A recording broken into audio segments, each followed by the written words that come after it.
Hello, I'm Bobby Spencer, and today I will be talking about the psychology of schizophrenia.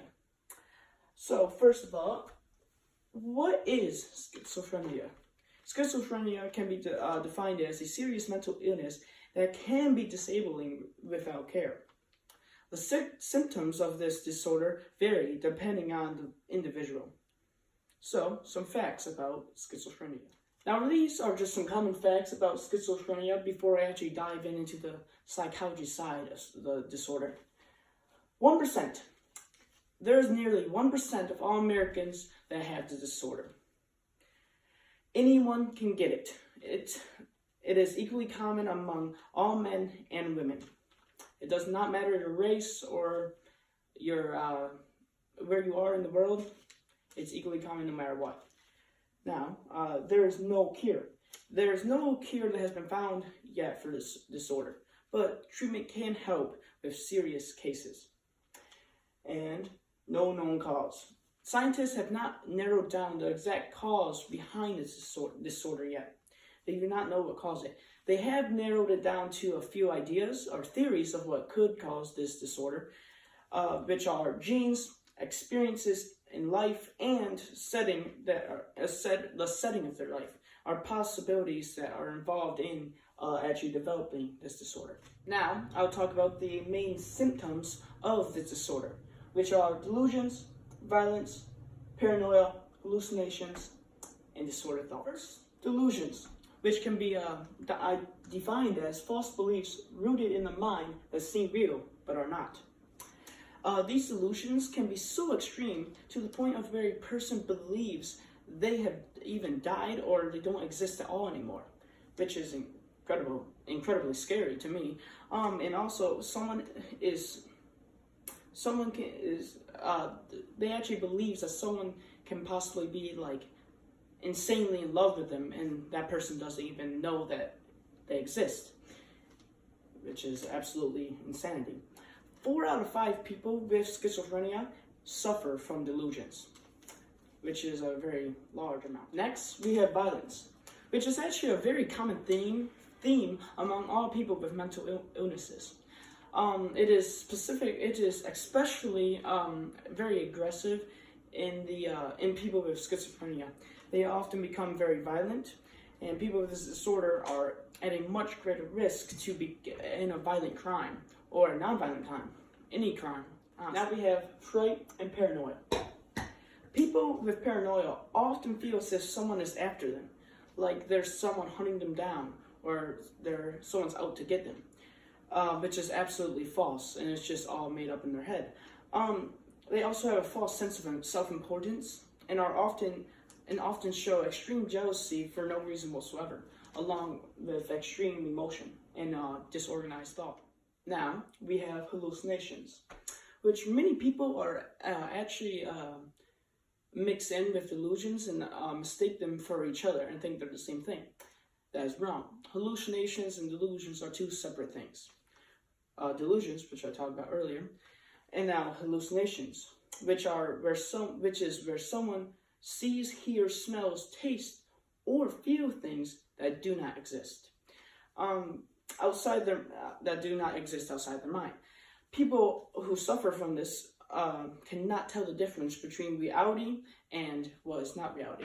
They often hear voices inside their head and do not know if that's their actual mind talking or someone else talking around them. They cannot tell the difference between the two, which is incredibly scary and would most likely drive someone to the brink of insanity. They cannot tell what is real or fake in the world. Almost like you're on hallucinogenic drugs. Finally, we have disordered thoughts, which also can be referred to as disorganized thoughts.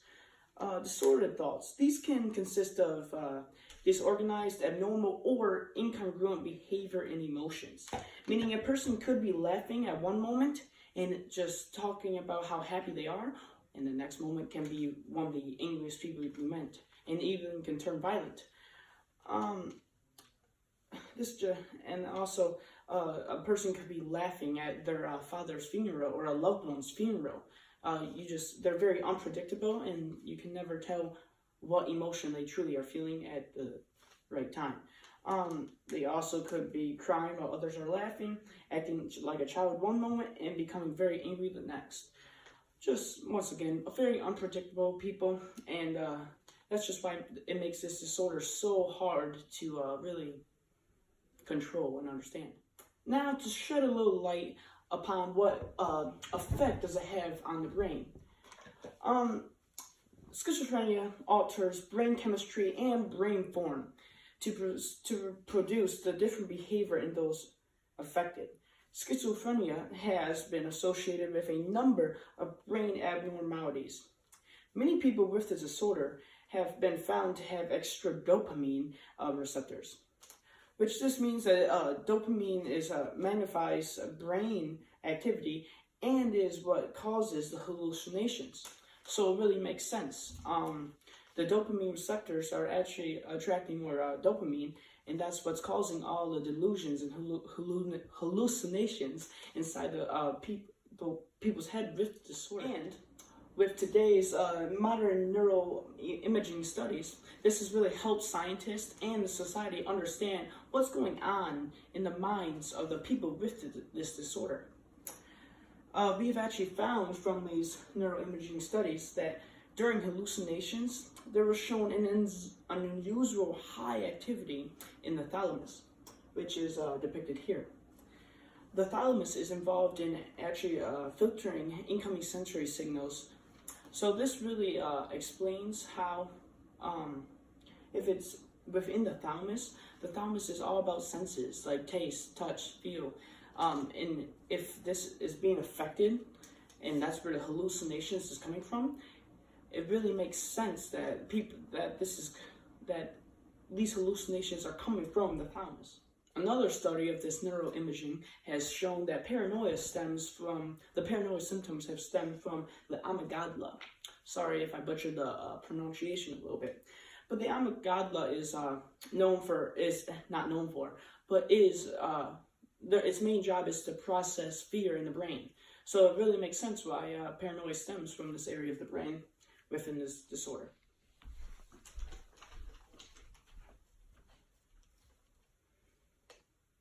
Now, to talk about the subtypes of this disorder.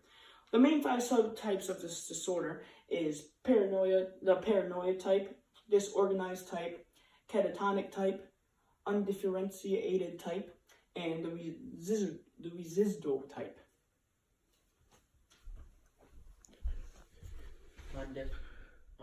First, the paranoid type.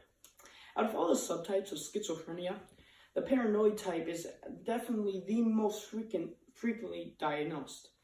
To be diagnosed with this subtype, you must have two of these primary qualifications, which is frequent hallucinations and a very disorganized behavior, which are two very common themes of schizophrenia.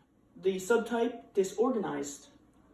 The disorganized type of schizophrenia mainly has to do with problems with thought processes and speech, also with behavior and emotional expression. The person's speech is disorganized, so you can't really comprehend anything that they're saying. People refer to this as word soup, which they just mix random words in with random sentences. So they really are talking just gibberish, and sometimes they make up their own words. So it really is like gibberish, as my grandmother would quote. There's also an inappropriate emotional expressions for inappropriate times. So just back to the example of being at your grandfather's funeral and you're just smiling or doing something that's really abnormal for the situation. And that's basically all there is for disorders. Next, we have catatonic schizophrenia, which is the rarest subtype of schizophrenia, especially in first world countries like the U.S. It's very, very uncommon. These are actually two really good depictions of the catatonic subtype. This has been a person often becomes unresponsive and to anyone in their life or in their environment. A person will remain in an immobile position for lengths on end, as you see here. Wherever you would actually have to physically move these people, and wherever you would sit them down, they would stay stuck in that position for hours on end, as you see here. This is referred to as wavy flexibility. This person will often engage in expressive movement that really has no purpose or reasoning for, almost like they're seizing out. These people often become mute as well and do not speak for very long periods on end. Sometimes even initiated subtype of schizophrenia is when a person with schizophrenia, it is very unclear to a doctor in which type of schizophrenia this person has, and it's very hard to diagnose which type they have. So they just refer it to as this type. Is people categorized under this subtype of schizophrenia is often when a person has shown past history with the disorder and have shown extreme symptoms, the various symptoms and the common symptoms of the disorder, but their symptoms have decreased significantly. The symptoms are no longer as severe as they once was, and that's when people are categorized under this subtype. Close it! Close it, close it, close it! I'm doing it. What are you doing? Close it! Residual? How do you do it? Residual. Residual. Residual. No. Resid. Jewel. Residual. Residual. Exactly. Say it again. Residual. Yeah, there you go. Residual type is people categorized under this subtype of schizophrenia is often when a person has shown past history with the disorder and have shown extreme symptoms, the various symptoms and the common symptoms of the disorder, but their symptoms have decreased significantly. The symptoms are no longer as severe as they once was, and that's when people are categorized under this subtype of schizophrenia.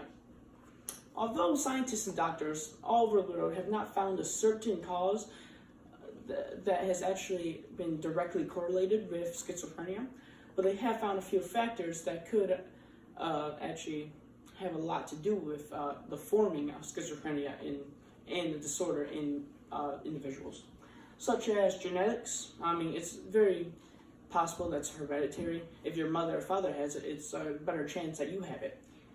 Substance abuse, drugs, and such can also play a role in it, in getting this disorder, and also just the way you're raised and your environment, and also developmental factors. And that is the end of my presentation on the psychology behind schizophrenia. Thank you so much for listening, and have a happy summer, or nice summer. Yeah.